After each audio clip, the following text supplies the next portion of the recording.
Hi, guys. Welcome to the sixth episode of the podcast. My name is Vash.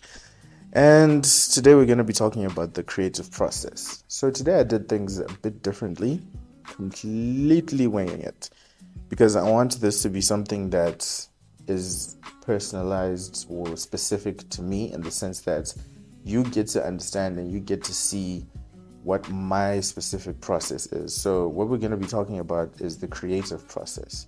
How do I get work done? Right? So, I'm just going to go straight into it. Everybody has a different creative process, and that's okay. There's absolutely nothing wrong with having a creative process that may, to some, come across a bit quirky or a bit weird. Absolutely nothing wrong with that. What I would definitely say, though, is that it's always a good thing to look at what others are doing, and then if it works for them, then see if it could potentially work for you. There's nothing wrong with trying these things out. But by the same token, don't feel pressured to do things that don't necessarily contribute to your creative process in a positive way. So, let's say a client comes up to me and then they have a project in mind. First thing that I would want to do is say 3 words. Tell me more. I need to know from their perspective what they think their project is, what they think the project is supposed to be, what success looks like for the project. Now, I can do this in 2 ways. The first way is that we have a discovery call. We have a situation whereby the client starts telling me what exactly it is that they are inspired by, what is their target audience, who are they going to be selling to, what are their sensitivities in the market, and things of that sort. Oh my gosh, I forgot to mute this. Anyway, moving on. So when it comes to that particular section of the discovery, basically discovery is when you're finding out information about the client and what their project is about. So it can be quite long. It can be quite a long process. It can be a long call, and I know a lot of creatives slash introverts don't really like calls. I do understand, but then at the end of the day, it does help to get information from clients. And this is me speaking to that, being one of those people that doesn't necessarily do too many calls. I do them when I do have to, but not too much in any case. So this is just a skeleton slash rudimentary image of what a discovery call could be or could come across. I can always, and I will actually, create an image, a graphic that illustrates what the creative process is, and then I'll just put it on my socials, and you can just take a look there if you need something that's a bit more specific than what I'm saying. In any case, so the other way, apart from a discovery call, is I send them a brand questionnaire, depending on what the project is. Because let's say, for example, if it's a poster, then a call will be sufficient. But if it's a branding project, if it's something that is involving logo design, or it needs visual guidelines, things like that, I will need quite a lot more information. So I create a form on a platform called Typeform, and that's where I can get answers from the client. And it's an online platform. That's where you can collect the responses from a client in one big sheet, and then you can always refer back to it whenever you need to. Above and beyond that, you can create a custom PDF where the client is able to just type in the responses that they have, and then they can just send it back to you. There's so many ways that you can do discovery, but I digress. This is the first step when it comes to the creative process. And then the second step, after I've got all the information from the client, I'm not going to be involving things like invoicing and finances, because I believe that needs a completely different episode, because there's so much that goes into that. And I wish that this person who's got a bus who's passing by would just stop using his horn. But anyway, moving on. Now we're going to go on to the second stage of the process, which is exploration.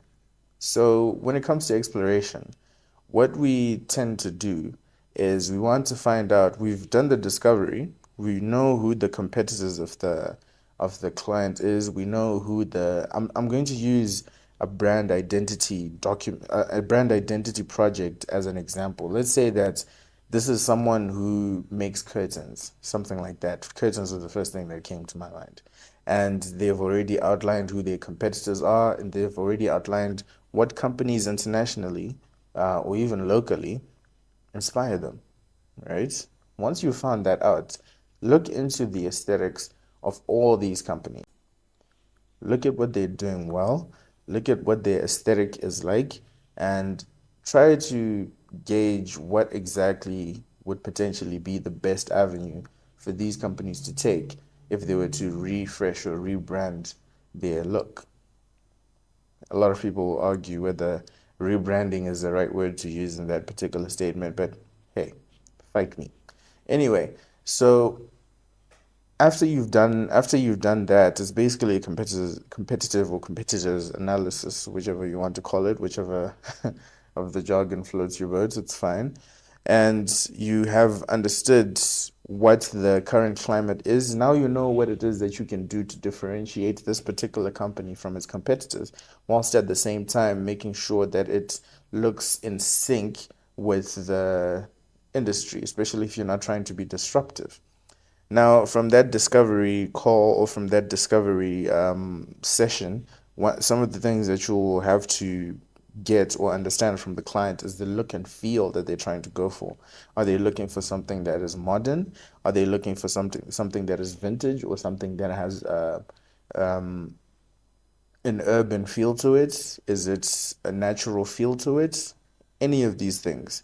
So once you consider that, you get to a position where you know what kind of inspiration to look for.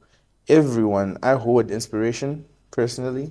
I can't tell you the number of images that I get from, be it awards, be it Dribble, be it Pinterest, be it Behance, be it just in general off life, because I feel like some of the best inspiration comes from nature itself.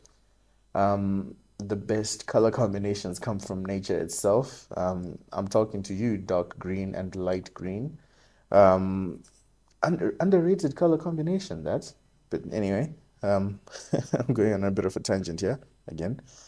Once you've done these things, once you've done that discovery and you've done the exploration, now you've got a picture in your head of what exactly it is that you'd like to potentially create. You've got those ideas floating around in your head, and for a lot of people, the best thing that they can do next, or the best thing that they can do now, is to start sketching. Start writing stuff down. It doesn't necessarily need to be something that is well put together, it can be rudimentary. But the idea is to get things out of your head. The idea is to get ideas out of your head and onto paper.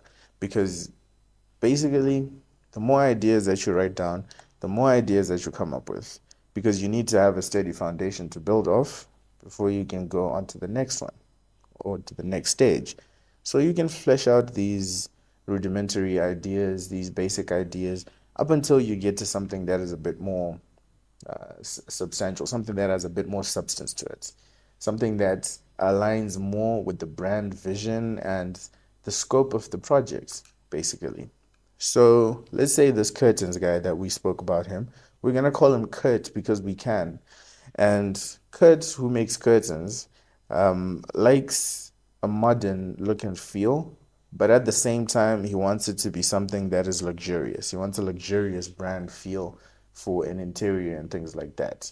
So automatically off the top of my head, curtains, lines, pleats, gray, gray and gold, dark gray and gold. That's what I'm thinking. Just off the top of my head. That's not to say that I would create something exactly like that, but that's just an idea. And so once I have that idea and I write it down, I can start fleshing it out. I can start creating potential scenarios where this gray and gold with lines from Curt, who makes curtains. Oh my gosh, that was interesting example, can go. Because at the end of the day, your first idea does not necessarily mean that it's going to be your best idea. It could be the worst idea. But don't be downtrodden because your first idea isn't the best one. That's okay. There's a reason why it's called the process. And it's not a snapshot. It's not something that just happens in an instant. It's something that takes time for you to get to where you want to be. And there's a reason why it's not everybody who can do it. There's a reason why you have this imagination that allows you to be able to do this. Um, a lot of the times, I feel as if when it comes to traditional education, sometimes these sentiments were echoed by Michael Parkinson, rest in peace. He was a great educator, and he once said something along the lines of, yes, I'm paraphrasing, um, we we are born as artists, and then we have the art teached out of us or taught out of us when we go to school. Like everybody has these unique abilities and everybody has these unique skills, but then the more we go to traditional schools, and I'm not bashing school, I'm just saying that there should be a more accepting route for people that have unique skills and unique abilities that are not considered traditional. For example, let's say someone is not particularly good at science. That doesn't necessarily mean that maybe they're not a good dancer. Maybe they are someone who's an excellent painter. You would look at someone like a Michelangelo, and if you were to judge Michelangelo on his ability to split the atom or something along those lines, it's yet again a horrible example. But if you were to um, gauge him based on that and not his ability to create incredible art that has become timeless and defined an era, then something is clearly not right. Something is clearly wrong. And with that, that is how my revolution into the education system started. Anyway, um, beyond that, we went on a bit of a tangent there. Um, after you've fleshed out these ideas and they become more and more well developed, they consider the brief, they consider the scope of the project, they consider the sensitivities of the client, they consider where this particular um, brand identity is going to be used. All these things, then you can go to the ideation. Sorry, not the ideation, the prototyping phase. I hate to give it names because people have different names for it. But for me, it's when I get onto my computer, start playing music loud. Yeah, I always play music whilst I'm working. I feel like it just gets the juices pumping, so to speak, and it gets the ideas out for me. It gets me in a position where I'm free and I'm able to actually create in an environment that allows for creativity. Because in as much as silence is great, I appreciate it more when it's in nature in comparison to when I'm trying to create something. Because in a world full of distractions, such as social media and things of the sort, for some reason, music helps me concentrate. It helps me to focus on what I'm doing at the time. And so, as a result, I have playlists that really help me to get the job done when it comes to creativity. I have so many different types of music that I play. I have such a varied taste in music, just so you know. So, anyway, this is when I start playing around with the computer. This is when I go to Adobe Illustrator. That's my go-to, the GOAT, as I would say. And when I'm there, I test out so many different concepts. When I do a logo identity or brand identity project, what usually happens is that I create three options that I present to the client. However, just because I create three options that I present to the client does not necessarily mean those are the only options that I create. I create a lot of options. My artboard looks so messy during a brand identity project to the extent that I sometimes just clear it up once I'm done with the three options that I feel are the best for that particular project. I am thinking of maybe whittling them down to two options, primarily because it takes so much to create those three options. It takes so much research, so much effort, and so much time to be able to create those options that is definitely a consideration. I'll update you guys on what ends up happening in that regard.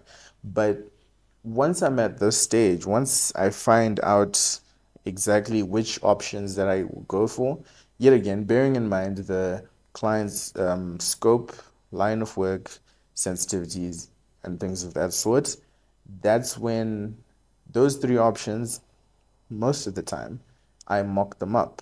So when we mock these logos up, essentially what we're trying to do is we're trying to make sure that these logos would look good in a real world situation. Now, look good has many different aspects attached to it. By look good, I mean, does it scale up well? Is it going to look good when it's on a billboard? That's a large format. Or is it going to look good on a t-shirt, which is relatively medium format? Is it going to look good on a website or on your website as a favicon? Favicon is the little tab, is the little logo that you see that's right next to your tab on whichever platform or whichever browser that you use. And is it going to look good when it's on an app? Perhaps you want to, perhaps Curt, who makes curtains, wants to have a Curt app for curtains. And is it going to look good on that particular app, on that very small surface? Small enough to the extent that it's smaller than your finger. Is it going to look good there? By good, I mean, is it going to be visible? Is it something that you can still read? Is it still going to be recognizable? Now, that's a completely different episode looking at what is a good logo. What are the characteristics of a good logo? And that's something that's going to come through in the future. Beyond that, I mock them up on a small format. So let's say on a phone, on an app, or or not or, and on a t-shirt, something like a t-shirt, and then on something like a banner or a vehicle. Because you want the client to be able to see how this project could potentially look when it's in the real world, right? And then the other thing that you have to consider is how is it going to look when it's in different colors? How is it going to look when it's in full color? Maybe you have gone for that gray and gold that we talked about for Curt, who makes curtains, and maybe you want to add another color. Maybe you add a purple, a touch of purple, because purple and yellow go very well together. And then a very dark charcoal gray. Let's say you've got that color combination. So your first version needs to be the full color version. And then you've got a black and white version. So it's just black and white. And then you've got now the different colors. So we've got dark gray, we've got purple, and we've got yellow. So we need versions / iterations of the logos in those colors because the client has to see how that's going to look in different colors as well. No, if it's a basic brand identity project, then those are the main things that you'd want to look at and you'd want to look into as to the options when you present them. Now, when you are done with this, which is basically the prototyping phase, that's when you go to the next phase, which is the presentation phase, which is what I call fun time. And in this case, you can either do a couple of things. Some people prefer to send PDFs to their clients.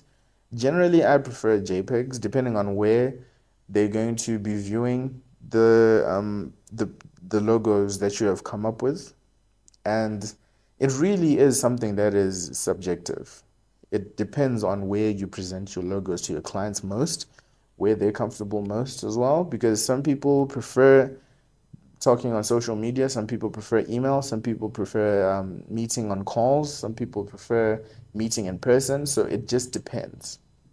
If you're going to be meeting in person, you can either print it out if you'd like, or if you can just take your machine with you, your laptop, your tab, whichever, and present to your clients. Never on a phone. I cannot express this enough. Never on a phone, especially in person. it's fine if you're communicating in a way that you can't actually meet physically. Maybe they're far away, maybe on a different continent or something along those lines. But you cannot present your logo options to your client on a phone or from your phone just so that they can see. That's no, that's an absolute no-no. And I don't have many absolute no-nos, but that one is, yeah, it's definitely one of them. In any case, once you've presented, the thing is, before you actually even go to presenting, you have to explain what is the rationale behind these logos. And if you really want it to be a successful presentation, there needs to be ties back to what you spoke about. There needs to be repetition of what you spoke about, what the clients themselves said. And let it be something that is not a reach. Like, let it not be something where you are pulling a rabbit out of the hat.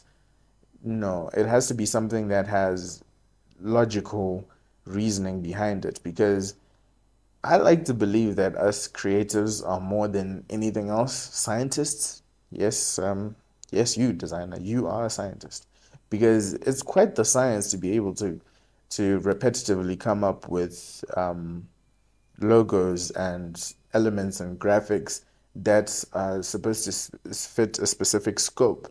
And so, as a result, we should definitely wear lab coats more often. That's definitely my belief.